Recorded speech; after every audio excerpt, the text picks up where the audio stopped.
¿Qué tal? ¿Cómo están ustedes? Soy Consuelo Saavedra, periodista, y a nombre de Itaú les doy la bienvenida a este capítulo especial de Visión de Líderes, en el cual literalmente saldremos de los límites de la Tierra para conversar de lo que ocurre en el espacio.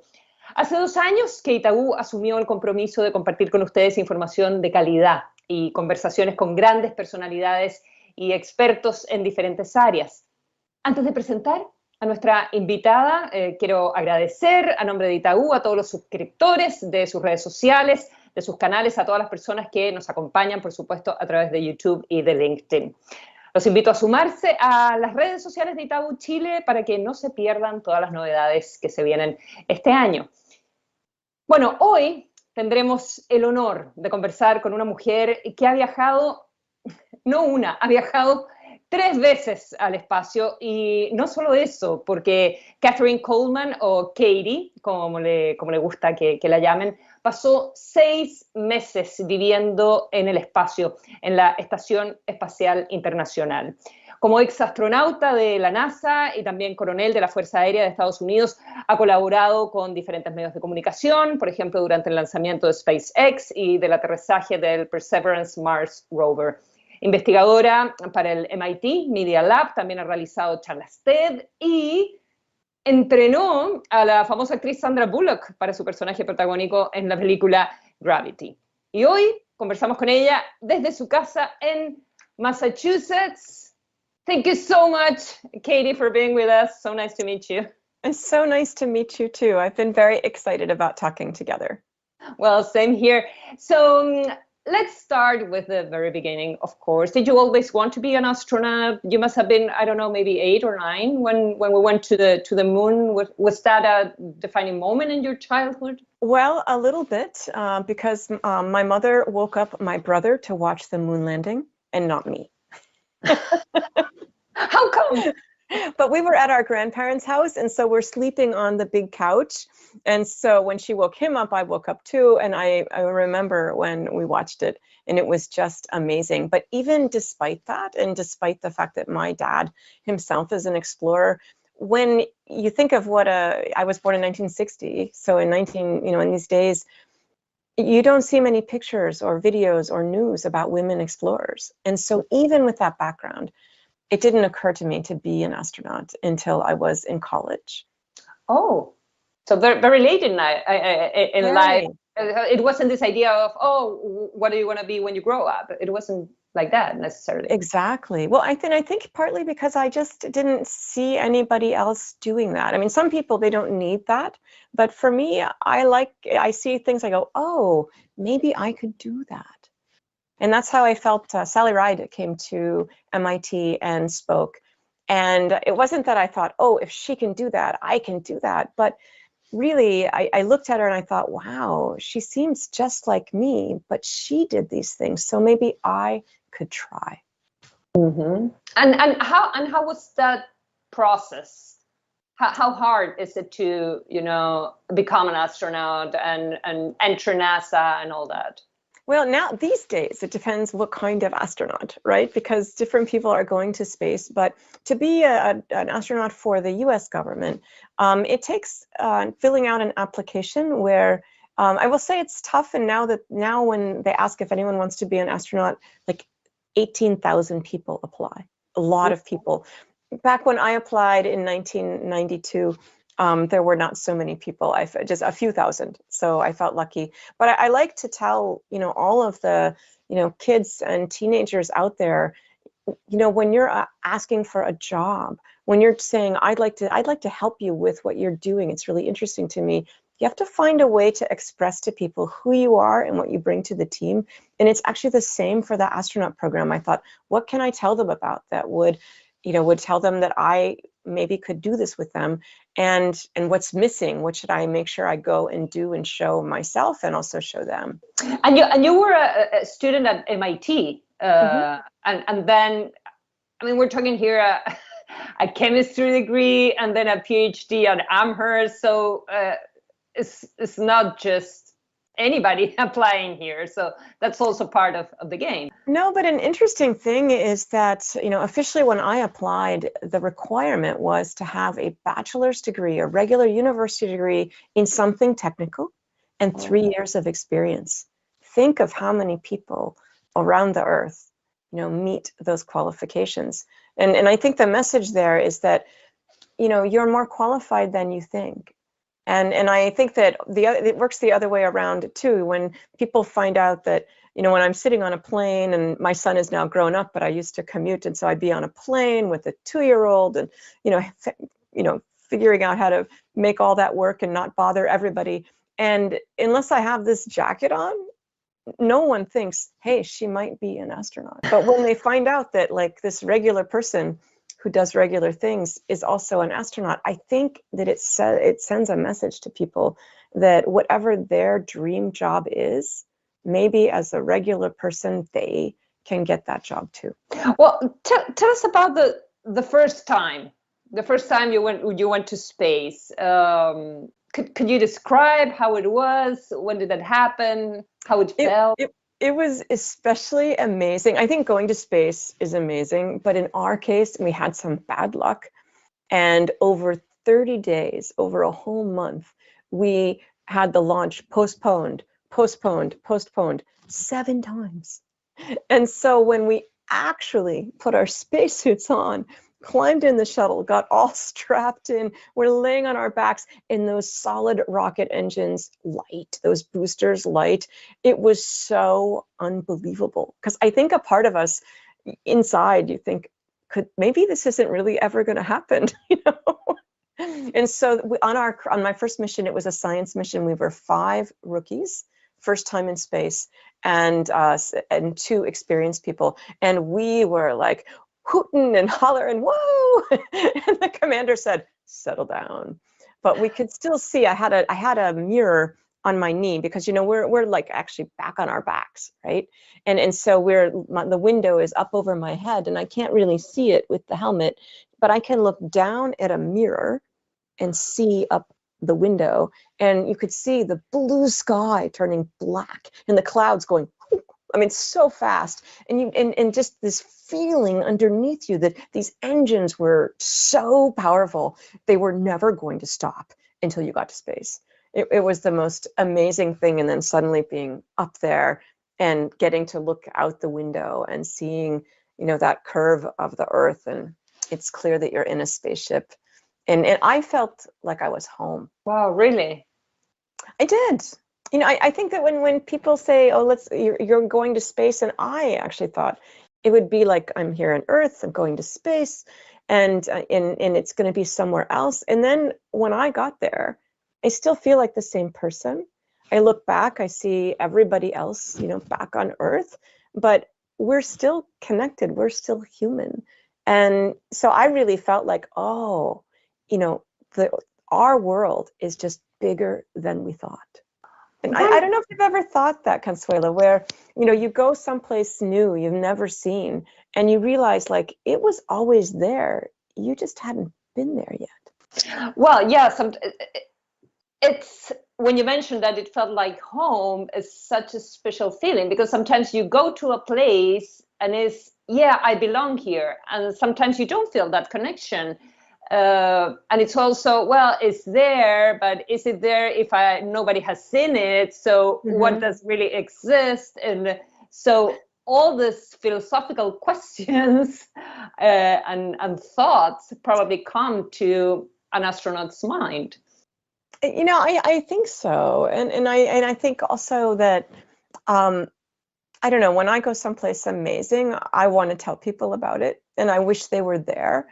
And yet I don't just think, oh, my family, having that view, looking back at the Earth, and you realize that every human is back there, except for the 7 of you in space. And so that's what made it feel like home to me. Like, it's not just that I want to bring a few people, it's like it'd be impossible not to want to bring everyone, because it's so clear that space belongs to everyone. And it's certainly not, the province of one country. That's beautiful. One thing is to go on the space shuttle. A whole different game, I assume, must be to go to the space station, to the International Space Station for a long stay. How did you prepare mentally and physically for such a trip, such a challenge? Well, we're always training and always learning new things. It was my favorite part of being an astronaut. And so it's everything from learning all of the different experiments that we're going to do, and actually learning to follow directions is probably the most important thing that I learned. Because, even though you're taught so many things, you're not going to remember everything when you're up there on the space station. And so we have procedures that tell us how to do everything. So you're learning how, what are the mistakes I will make in reading the directions is really the biggest thing that we learn. But then there's also, being in shape. For launch, the spacesuits are very heavy. And so you want to be in shape for when you land, in case you have to land and pull yourself out of the spacecraft, but also doing spacewalks. The practice takes place down on Earth, and those weigh 300 pounds. About 150 kilos. Oh. And so being in, working out in the gym, even if I don't need every bit of that strength, it gives me a lot of confidence to know that I'm doing my best to be strong. And then also planning for your family. And I prepared for about 3 years for that mission. And now it's a little bit shorter now that we know more about how to do that. It's probably half that amount of time. But so for 3 years, I was living, going to Russia for 6 weeks at a time to live and train with the Russians, going to Europe, going to Canada, to Japan, all the different partners in the space station. And that's a lot of time away from home, where you're learning to be away from home and your family is learning about it too. So then when you actually get to go to space, it's just so amazing, and your family is so excited for you, and everyone is taking very good care of them. It makes it a little bit easier. I was really, really, really excited about going to space for a long time. And except for seeing my family, I didn't actually want to come home. What is a day like up there? Is it busy all the time? You're working all the time? Or do you have, I don't know, just some spare time to do nothing? Or how is it? It is busy. I think it's a disappointing answer. It is busy all the time. There is a schedule from 7 in the morning until 7 at night. Every minute is scheduled, except for about 30 minutes at lunch. And realistically, actually, your day is longer than that. Because, after it's 7 o'clock, now you're eating dinner, now you're talking to your family. I'm also reading all of the procedures or the directions for everything I'm going to do the next day and getting prepared. And so it's really more like a 14 or 16-hour day. And yet it is really important to do things that you love, to do things that feel nice to you. And so all of us have, things that we like to do where that's just our way to have fun. And everyone on the crew has them. I think mine was looking out the window and taking pictures, but mostly music. Yeah. The flute or listening to music? Because you played the flute, and there was this memorable moment when you were playing the flute with Yeshua. It was very memorable for me. He's so nice and he's so interesting. And I really loved that he brought the flute to rock music. And so it kind of gave me sort of permission to do that too, where it was a better fit for me to play improvisationally, in a jazz band, or and to play now I play mostly with people who play guitar, and I listen and I play. And so I think that he actually made kind of playing flute in a wild way to be something all of us could do. So it was amazing to do that together. And actually, I don't know, I think you're talking about the space duet.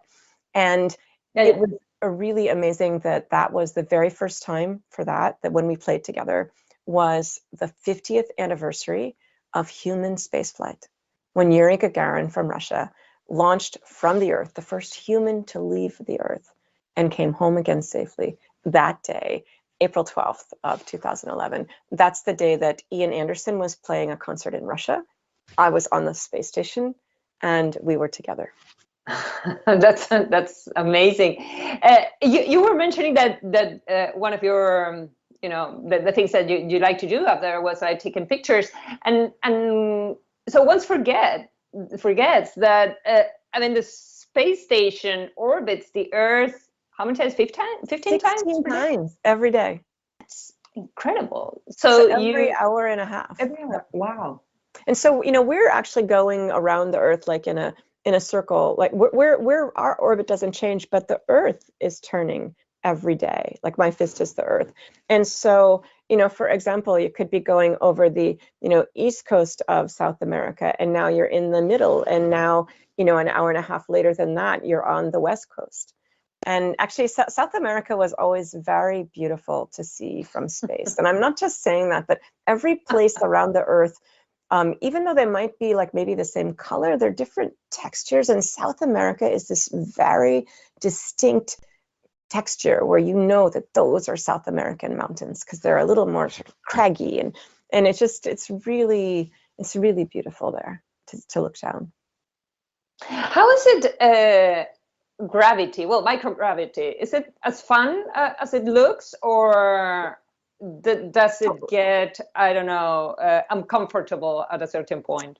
I think it can be inconvenient. Sometimes I'm a little bit forgetful. And, for example, maybe I forget that I'm, having my pen in my hand because it doesn't really weigh anything. So then it just kind of drops, right? So I can lose things. And, here on Earth, I probably lose my phone at least one time every day, especially if I don't have pockets, right? And up in space, when you lose something, it could be gone forever. I found someone's pocket knife that they had lost 3 years earlier on the space station. And suddenly I looked up and there it was, closed up, which is yeah, I was about to ask. Yeah. I mean, that can be dangerous, actually. So I find that part to be inconvenient, but the part that I really loved was you're flying. It's not about floating around. It's about that every time you want to go somewhere, you have to give yourself a little push, and then you go. And then, and then you stop. But you're not going to stop until you find something to hold on to. And so it's about, like, I say, it's a story that was very fun for me when I was a kid was Peter Pan and how everyone got to fly. And that's actually true up in space, is that flying is normal. It's just life. And for me, that was really fun. So, but it's not like it's not like in the water that that you can do it yourself. It's always, you have to push or grab to stop. Exactly. And I think that you bring up a really good point, Consuelo, because there is some similarity. In fact, I think water can be the most similar, where if you're really floating in the water, and that's how we actually train for spacewalking, is that we will have that heavy suit on, and they will put us into a big pool that is, 30 meters wide and 60 meters long and about 15 meters deep. So it's very, very deep and it's very big, and you can put a space station in there. And so we get to practice, if let's say, I'm just using here's my tape, if I want to, grab a tool, if I want to grab a tool and push with a tool on my tape, I want to push, it's actually going to push me away unless I'm holding on, if that makes sense. So it's very much like being weightless in a sort of smaller way, but our big suits do feel the resistance of the water. So when I'm spacewalking, I'm actually using my hands, punk, punk, punk, and I'm moving my big self in a spacesuit through the water, and there's some resistance. So when we practice in the pool, we try to remember that, because when you're really in space, and you're weightless, no resistance. And so when you're moving along and then you stop, you might be going over and over. Does that make sense? Yeah. Is it difficult to learn? I think the human body is actually very interesting. The brain really gets used to, understands this is a new environment, I should learn about it. And when I went to space the second time, I got there and the part of me just said, oh, I'm here and life is like this. And then you get home and you know that if someone hands you a bottle of water, it's going to be heavy and you might have to hold on to it to not drop it. So your brain understands how to go back and forth and recognizes the environments. That's amazing. May I ask you about those things that children usually want to know, but probably adults also are just too embarrassed to ask? No, I like all questions. Okay, so they go into the bathroom kind of story, or is it true that you drink urine? Yes. Yours or everybody's? Everybody. But let me tell you about that. I mean, so the news is maybe even worse. I mean, we do that down here, right? Because we have sewage treatment plants that clean the water. Yeah, right? That's right. That's and right. So what happens up in space is, let me just start with the bathroom, where, you know, I have gone to the bathroom in a lot of different places in my life. You know, during NASA training, I have lived underwater. I have gone to the bathroom with very big fish right next to me. I have gone to the bathroom in Antarctica, where it's very important to think about where the wind is coming from. Yeah. And I've gone, you know, camping and living in the woods to learn a lot about myself and about leadership. And I will tell you that going to the bathroom in space is easier than all of these places.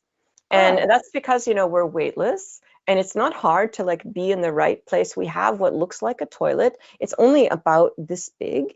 Okay. And what you do is you just put yourself. So first of all, we have two things. And in my family, we talk about these things very plainly. So we say peeing or for urinating, then we have a hose. Okay. It has a funnel on the top, which you always clean when you're finished. And you can take this hose and you can just point it to where you are going to pee. And all of the pee goes in that funnel, down that hose, into a collecting tank. And then it goes into a series of filters, because urine is about, I don't know, 99% pure water and just, you know, just a couple of percent of impurities. And so it's very easy to filter and clean in the water up there. So that goes through all these pipes and it comes out about 20 feet away, where it is our water faucet. You know, where we're going to get water to make our food, or to fill our drink bag and have water. So it's really clean. And then for everything else, I tell people it's really easy, because we have, it looks like a toilet, okay? And we have to figure out how to make everything not float. So we use vacuum. And if you are a child and you are at home, do not do this at home, because we have a very special vacuum, okay? But it is not like a vacuum like this. It's just like a little breeze that makes everything go in the right place. And so whenever you do your business, then everything dirty goes down into the toilet, including all the paper, everything is going down, down, down, because we have some holes in the bag that is over the top of the toilet. There's like a little bag for each person. And then it goes in the holes because it's a vacuum pulling the air down. And then when we're done, we pull up on a little tap, the top goes like this, and then we poke that bag of stuff down below, and then we never see it again until the can is full, and then we put a top on it and we change it. And so it's very easy and very kind of fun to go to the bathroom up there. And then that tank, where does it go? So for us on the space station, around, and nothing is floating around. You know, and the stories about things that might be floating around, you know, doesn't happen. It doesn't happen. So urine is all going into the tank, feces or going to the bathroom. That is all going down into the little bag, and then the bag goes down below some flaps, and you never see it. It goes into a big can, and for us on the space station, we then throw that away. We put it into a supply ship that is empty, and we fill that with trash. And then when we send that trash ship away, we do it in such a way that it tumbles around, it burns up, and nothing returns to the earth. It becomes dust like that. And so that's what happens with that. But if we were on our way to Mars, I think we would save every bit of those materials, because we would use them for growing plants. and food. Yeah, definitely. Did you ever have to face an emergency or in space or something out of plan? We did on my second shuttle mission. We were launching in the space shuttle, and just seconds after liftoff, 6 seconds after liftoff, we had an electrical short. And that's a really serious thing on your way. You know, it's the very start of the mission, and you still haven't gotten to space. You want everything to be working.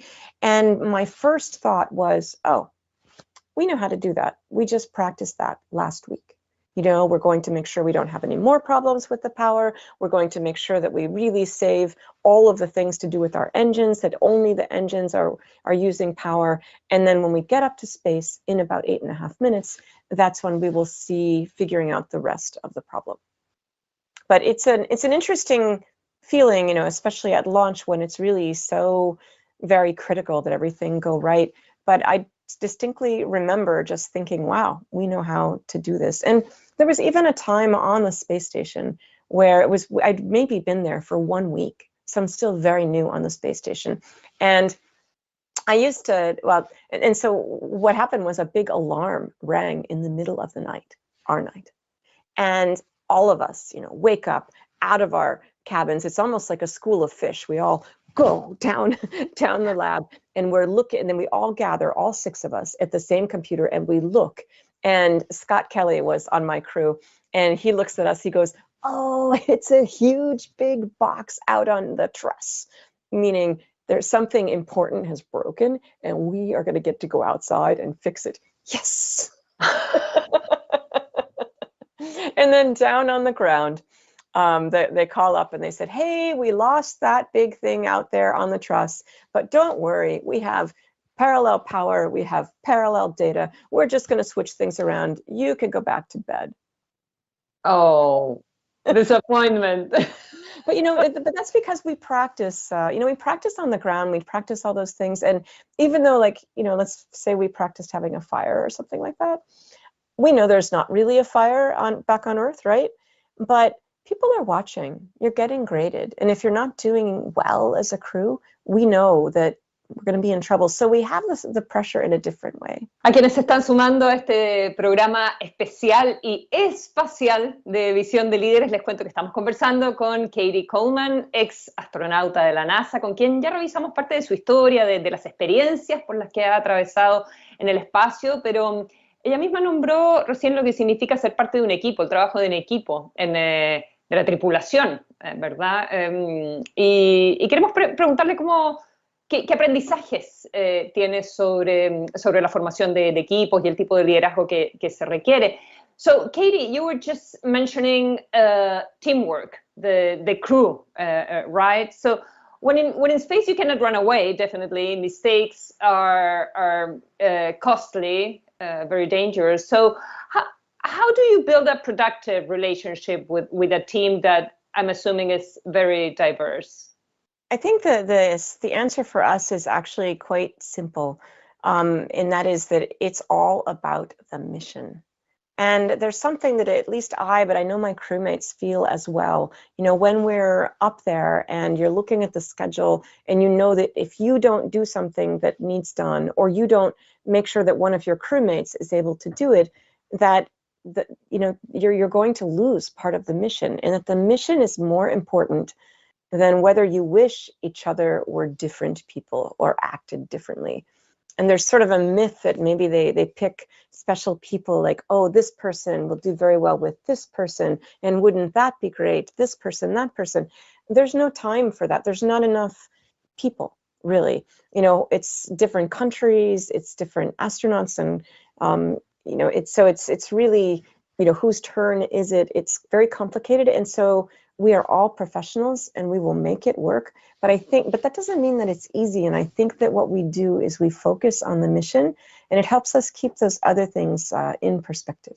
And do you get to know the people way ahead of time? Do they brief you about who they are? How long do you work together? In general, we do get to know each other quite well. ahead of time. It's certainly the people that we go up to space with. You know, in my case, I went up to space with the Russians in the Russian Soyuz. And so it was myself, Paolo Nespoli from Italy, Dmitry Kondratyev from Russia. So the three of us are together all the time. But when we get up to the space station, there's more people already there. And those people we don't get to see quite as much, but we certainly practice, especially emergency training with them. But also, you know, when I'm in Russia or when I'm training, when they're training here, when the Europeans are training here, or, you know, we're always kind of, it's always like a family, and we get to know each other.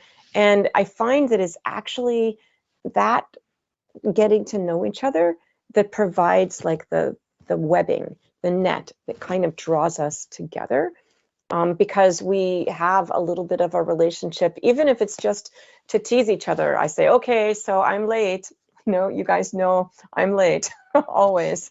And so they can tease me, Katie, are you going to be late tomorrow? You know, we give each other some things to interact with, and that seems to help. And how do you deal with, I mean, you mentioned the mission, that the mission is the basic bond, so to say, but how do you deal with negative emotions when you're in space? Well, I think all of us find our own way. And I think the answer is that you deal with it in much the same way that you do, you know, on Earth. But like for me, one of the things I might do is I might call up my husband and go, oh, you know, so-and-so did this and it made me so mad. And then I feel better. I'm somebody that likes to talk things out. But you're not always going to have that communication ability in space. And so I had to learn how to solve those things for myself, maybe by writing them down. And as you write things down, you realize that, you know, maybe it was your fault a little bit too. And also that, you know, it's not really so very important. And what kind of leadership is needed for space crews? I think it's a little bit different kind of leadership. You know, we especially when it's a long mission where there is one person in charge, and I think that's important. And at the same time, the mission is so big and broad. It's getting, you know, hundreds of experiments done. It's getting ready for spacewalks. It's getting people in and out of, you know, spacesuits. And there's so many things to do. One person can be in charge, but actually we need the talents of the other people to be at their very best. And so I remember an example. We had the space shuttle crew come up, and they were doing a spacewalk, and another astronaut and we knew each other from down on the Earth. And before his spacewalk, I was driving the robotic arm, and he was going to be on the arm, and I'm driving him around. And I said, okay, when you're out there, Al, this is the time that I would make a mistake, you know, and so sometimes you're going to say, Katie, I have this data for you, and I'm going to say, stand by, because it's the time I really need to be thinking and making sure. And so you'll have to tell each other about times that we're vulnerable, and it makes us a better team. Do you become friends with other crew members after going through something as intense as living in space, or are you just colleagues? I think it depends on the individual people. I mean, I think I in particular like to have a relationship with people that I work with, that you do these very hard things with. And there's all sorts of different kinds of friendships. One guy in fact, Scott Kelly and I are very different, and we discuss this. I mean, he's a person of very few words. I'm a person of many words. And yet by being so different, I think we thought it wouldn't be that much fun to be in space together. And when he was leaving, I looked at him, I said, you know, Scott, I'm going to miss you. And he looked at me and goes, I'm going to miss you too. and it's just in this very genuine way. Another crewmate, who came after that, his name is Ron Guerin. We used to meet in the morning and brush our teeth together. And, you know, after we both got home, I remember being, you know, at something, and I said, Ron, you know, I kind of miss brushing my teeth with you. He goes, yeah, me too. So they're just very genuine relationships. That's very sweet. We're having this conversation when Russia is invading Ukraine, and we are hopefully not, but it looks like we're kind of going to square one when it comes to the US and Russia relations, or the West and Russia relations. So what is your assessment on what is going on, having worked so closely with Russian cosmonauts? I am hopeful. I mean, I am, if we think of the space station and living and working on the space station and using it as a way to get ready to go, back to the moon and Mars as a global project. I mean, this is a ship, and there's been sometimes in the past where there's been waves and we've weathered the waves. There's been storms and we have weathered the storms. And to me, that's really, we meaning as the space station, as an international project, as an amazing example of international diplomacy.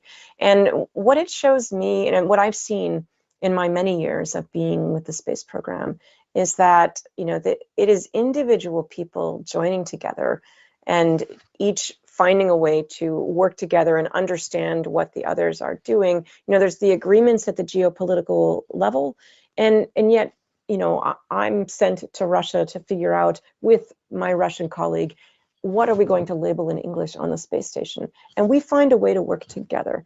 And it is the individual people that build these bridges. I think those bridges are very strong. And I think that all of the countries are very proud of what we've been doing in space together. And I'm proud that it has been actually outside of that, even in the toughest of storms in these past 20 years that the space station has been up there. The space station has always been kind of a special set of rules that do not bow to geopolitics. And I am hoping that continues to be true, and I have faith in people. I'm sure, though, you read or heard the words of the head of the Russia equivalent to NASA. How is it called? Roscosmos. Roscosmos. Yeah. That's right. That he even hinted on crashing the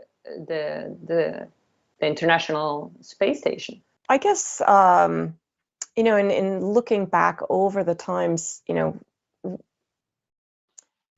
for example, when back in the year 2000, when we started to have a space program, there wasn't an agreement to, let that space station live for 30 years, right? But every few years we're agreeing, okay, I guess we're going to do this another 4 years, and yet when we're waiting for everyone to say we're going to do that, there will be some of the same kinds of announcements that I've heard these past weeks here, where it's just not the time. And this is certainly a very different situation, but there are broad statements, where some countries say we don't know if we're going to do that. It might not be the right time in terms of what's going on in their economy to stand up and say 3 years from now we're going to say yes. And so maybe they're going to wait till a little closer. I think we have to, I think it's different for all the partners. And so there have been broad statements by all countries, including the US, in the past during these times of turbulence. And I think that exploration by people from the Earth altogether is one of the most important things that we can do. And I hope it helps us do the rest of the things that we do better. So there is real collaboration between the West and Russia in space. It's not a race, but collaboration. It's been a wonderful collaboration for many, many years. It's true. Yep. And I think that there's a tendency to, emphasize one country or the other, but there are so many. The space station is so complicated, and it's so important in understanding, trying things out, like for going back to the moon and going to Mars. I can guarantee you that the people who go to Mars are going to have enough to eat, and they're going to grow food because of experiments that I've even been a part of that have evolved. Some failed experiments, and can we do it like this? Oh no, finding out how to do this. And so we've really done a lot of very hard things together. And so I think the importance of this mission, it's not just 2 countries. It's not just 15 countries that are the official partners.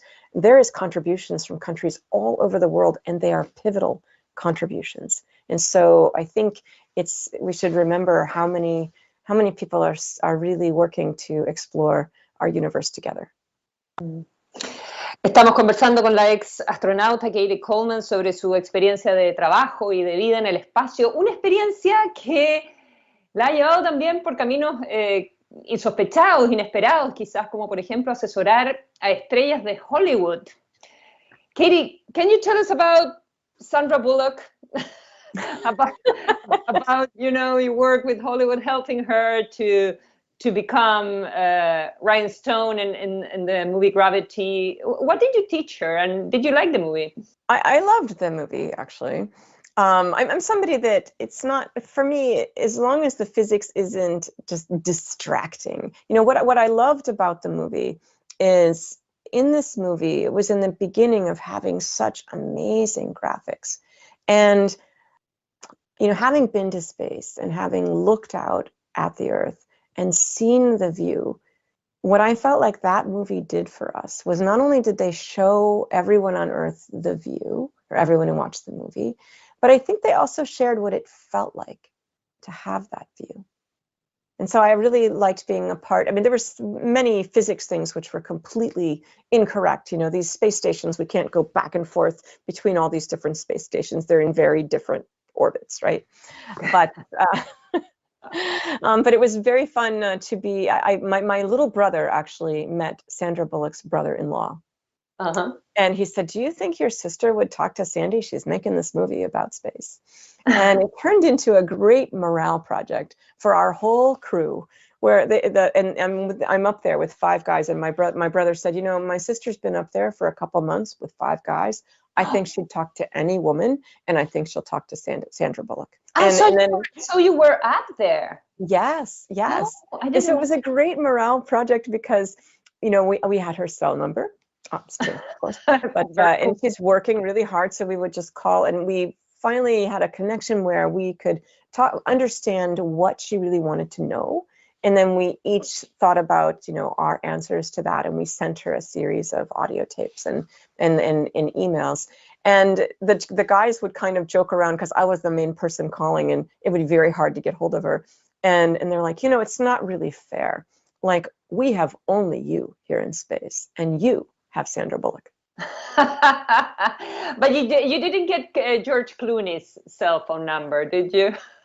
We did not. And actually, I thought it was the only big mistake in the movie is that, if I was in space with George Clooney, I would not let him go. Okay. Now, I wouldn't let any of my crewmates go, none of them. But, if they look like George Clooney, I would keep them around. I definitely agree. So talking about women astronauts, and we're in Women's Month in March. How is to be a woman working for NASA? I was reading that from the 251 astronauts that have been to the space station, only 38 are women. So how is it like? Is there a glass ceiling, or is it an inclusive environment? Tell us about that. Well, I like what the environment is becoming. And even, when I was there, I mean, people are nice, and no one is terrible. And at the same time, when they think about, oh, I need somebody really great to do this job because the mission is so important. I mean, this is, if you're the head of the office and you're thinking, you wake up in the morning about what you worry about, that the needs of the mission are so important. And the easiest thing for all of us to do is to think, oh, it must be someone just like me. I mean, I think that the crew should be made up of, all women, right, that are like me. I joke around like that, but actually I think that crews that are made up of men and women and people of color, people of differing abilities, it's so important. And I'm seeing that happen. And in terms of gender, the latest astronaut classes are much closer to 50-50. And I think in the current group of astronauts, it's 40% women. And when there's just so many around, you can't kind of leave them out of the conversation or design a new spacesuit that doesn't fit them, which happened really for many years at NASA.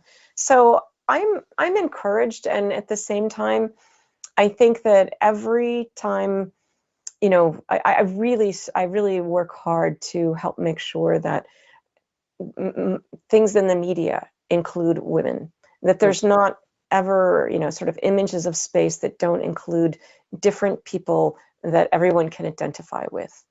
Because space really is for all of us. And that's why I love being part of an international program. Mm. Yeah, and also from a practical point of view, and if we're thinking about going to Mars, about whatever is going to happen to Earth in many, many years from now, hopefully we manage to protect our planet and stay here forever.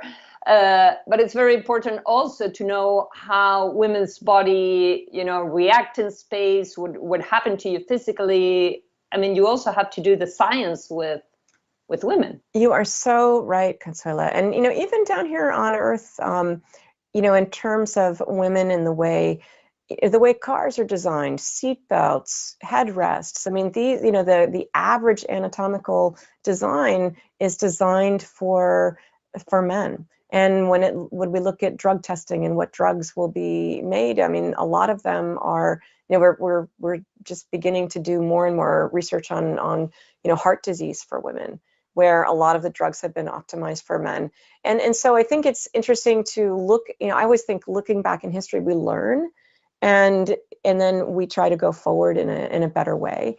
And so I'm seeing more and more, I mean, we have more and more women in space and doing the studies that you mentioned that are so necessary.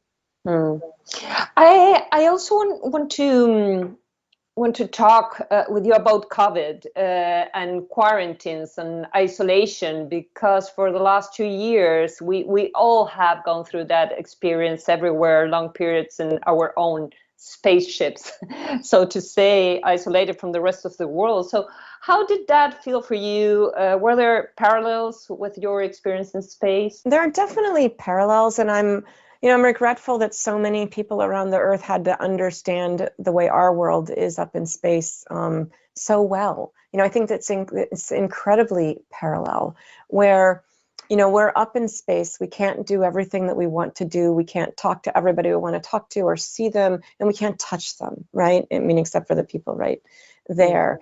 And what, you know, holds us together is the mission and the fact that we are accomplishing our mission. And so when I was isolated, you know, in my home with my family, for me, who had spent a lot of time away from home, actually there was some great pleasure in that for me. Even though I would not wish a pandemic on the world, but my son was home from college, and so I got to see him more than I had seen him. And at the same time, you know, the mission was to keep each other safe, you know, keep ourselves safe, to keep our families safe, and to keep others safe. And to do that took some very courageous conversations. And to say, you know, when someone says, hey, can you come do this? And you have to say, you know, I know you'd like me to, and I'd really like to, but I can't, because then I have to go back home and I won't have been safe, and I won't be, you know, doing the best thing for my family. And I think that it gave people, you know, the mission of keeping the world safe during COVID and keeping your family safe really help people, you know, have these difficult conversations, that's what it takes to be safe. Also, talking about shared experiences, what's your take on space tourism? About, you know, regular people with enough money probably going to space. I'm a fan.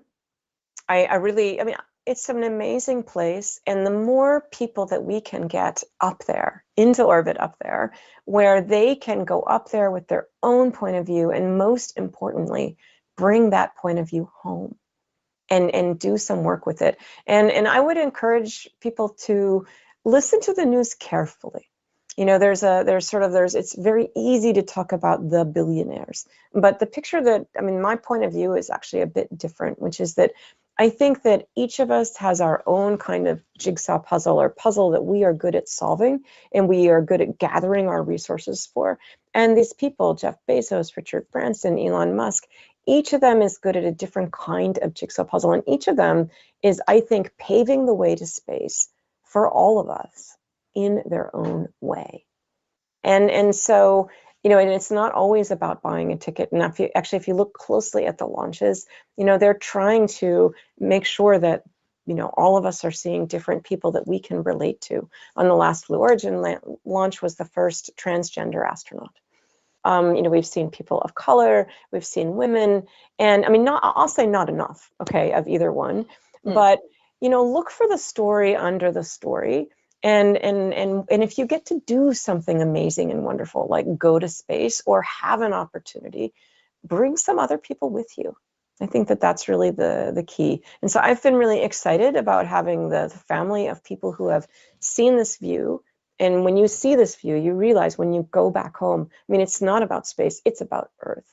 You realize that there's a lot of work down here and that we are all connected together and we need to do this work together. Yeah, what are the lessons learned? How does and probably all the people who go to space and also the billionaires and whatever, how does the worldview change? I think each of us makes a difference, or I say moves the needle, in our own way. For me, my mission revolves a lot around inclusion of women and girls and people of color in every endeavor, not just in space. And so I try to use the fact that I have a platform, that I've had a job that was famous and people will invite me to come and talk. And I try to use that to share my perspective, which is that, if there's a mission that's important, if you have one kind of person doing it, all women, all men, you need a diverse group, and a diverse group is the group that is going to find solutions and get the mission done. And so I think each of us uses our platform in a different way. One of our folks, he passed from cancer, and he was in charge, after being an astronaut, of basically all the NASA satellites that observe the Earth and help us understand the degree of climate change. And when diagnosed with a very aggressive, not going to live very long cancer, he wrote a really exquisite editorial in the New York Times that said, when I realized I didn't have much time left, I thought about what is important to do. And it's important to work on this. So I'm going to work, and I'm hoping you'll work with me. So each of us makes a difference in our own way, I think. You had this beautiful TED Talk, and you finish it with this idea that the Earth is our spaceship too, that we're all together. Are you an optimist about humankind and climate change and technology? Are you worried? What do you think is going to happen? I am definitely an optimist, but it's optimism that basically includes that everyone will do their very best to be the best they can be, to learn more, to learn to work together. When it comes to, I think having seen, the Earth from far away, and that image that, to me, it's about the fact that you look down, I look down, and I think everyone's down there, and if only they could meet each other, we could accomplish anything. And that includes understanding how to integrate technology and people. And fortunately, we have a bunch of really interesting people that are looking at exactly that. When is technology not, taking away our humanity, and when is it adding to it? And it's going to be always a question of constant balance. And then there's the people who are so good at inventing new kinds of technology. Then there's the people who are really good at telling those stories. So it's lots of different kinds of people that it takes to move us forward. And right now, I would say the biggest mission that we have is down here on Earth, but I'd also say that going to space helps us accomplish that mission. Thank you so much, Katie, for this conversation. It has been amazing, very inspiring. Well, Consuelo, thank you for your questions. You asked things in different ways, and something that I would describe casually, I realized I've just been kind of glossing over, and you would go, well, what about it? So it's really fascinating conversation for me. And thank you very much for such great questions and such great listening as well. Well, thank you so much again for being so generous. Bye. Bye. Thanks a lot. A ustedes también, por supuesto, muchísimas gracias por habernos acompañado y los invitamos a seguir sumándose a la comunidad de Itaú a través de LinkedIn, de YouTube y de Instagram. Que estén muy bien. Hasta la próxima.